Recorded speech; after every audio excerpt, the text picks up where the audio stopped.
A big hello and a warm welcome to all of you amazing and beautiful people out there. Welcome to my channel and welcome to this video where I'm going to be talking about emotional sobriety.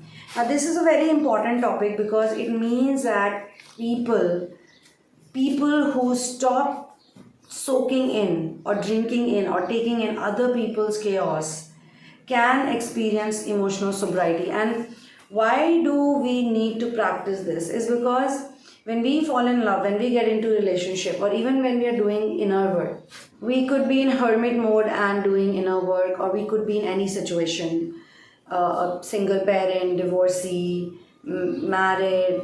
But when we are with other people, then we tend to, as human beings, we tend to get into their energy field. And this is actual inner work. To not take in people's chaos and people's burdens. It is difficult. I mean, we must help others also. And most of us know about mission work. Most of us are practicing mission work. We are practicing service to others. And we are also doing our inner work. We are also doing sadhana. So there has to be a healthy balance. Because some people are going to drain your energy. And you have to protect it by meditating, by doing japa, by chanting, and by sitting still, by observing inner silence, and also observing your reactions towards the triggers. Now, there are three things that we need to think about on this journey, which helps us to practice emotional sobriety, so that we also don't take in the energy of the narcissistic people around us and anybody else for that matter, even work related. One is craving, one is aversion, and one is attachment. So when we crave for something, then also we take into that energy of not being present, because we're constantly wanting something. We want.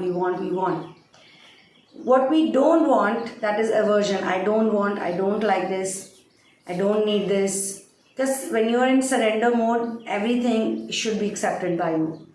And then we have attachment. So how do you not take in other people's chaos? It's very interesting. While you are saying, I don't want this or I want this, how can we observe ourselves and release I want, I don't want, and the attachment? How do we release it? Is simply by accepting ourselves the way we are. People are always going to give you something. Now we need to see that they are giving you those things, those negative elements also for a reason. Because when we observe, when we just watch ourselves and not entangle with that energy that they bring in, then we don't say I don't want. So basically, let's say your family wants you to go somewhere. Let's say they want you to attend a party. And there is no way that you can't say that you don't want to attend it. Like you can't say no to them. So you go with them. You don't want to do it, but you do it. You're open to it because you've got nothing better to do. It's not like you can tell them that, look, I have this thing to do or that thing to do. In some ways, you feel like, okay, maybe I need to do this or I have to do it in the moment. So you go with the flow. When you go with the flow, let's say you don't like certain relatives or certain people who are present at that party and you have to interact with them.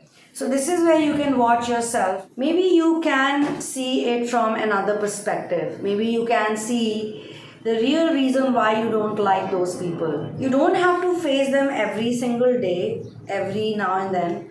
But when universe does not leave you with any other option, that's the time when you can check yourself as to what is the real reason why you feel aversion towards them. So why we do this exercise of crossing out aversion or craving or attachment is to actually find out the real reason why we want something, we don't want something, or we are attached to something. We could be attached to something because we want, let's say, love. So we are so attached to the idea of love and it's giving us pain because maybe that idea of love or that understanding of love is not correct. When other people are chaotic, we tend to react. We tend to blast sometimes, or we tend to just, there are phases. Some people tend to just get very depressed. Some people tend to just go in an unhappy zone where they are very critical of themselves. They think that I must be so unlucky to be in this person's energy. And of course, people who are around us, those are the people who we love, or there's a reason that they're around us. There's definitely some attachment or some expectation, some connection. That's why those people are present in our lives, right? So when we go through this disappointment, like they always disappoint you, those people. They always do something that hurts you or breaks your heart. They always put you in emotional places where you feel unsafe, unworthy, unhappy, miserable, not feeling worthy of love, not feeling good enough. These are the feelings that disappoint us. But then we need to understand, why are we getting disappointed in the first place? We have probably not practiced the art of living, the art of acceptance. We probably are not completely in sync with who we are. That's why we need other people's validation, or we need their approval, or when they act in chaotic ways, when they act in ways that are not that nice, we take it upon us. We get too personal about it. We feel that there's something wrong with us. That's why we are witnessing all of this drama. Annoying stuff, annoying drama. Or just them not being nice to us, just them not being good to us. Just them always bringing their problems, more problems. Every day there's a new problem. New burdens, new challenges, new responsibilities. And you are somewhere behind in the back burner. You don't like that. And then you ask yourself, does this person really love me? Does this person really care for me? Because if they did, why would they never prioritize me? Why would they never think about me? Why would they never look at my problems or challenges and say that, hey, you know what? You got your stuff to handle, so I'll handle my own.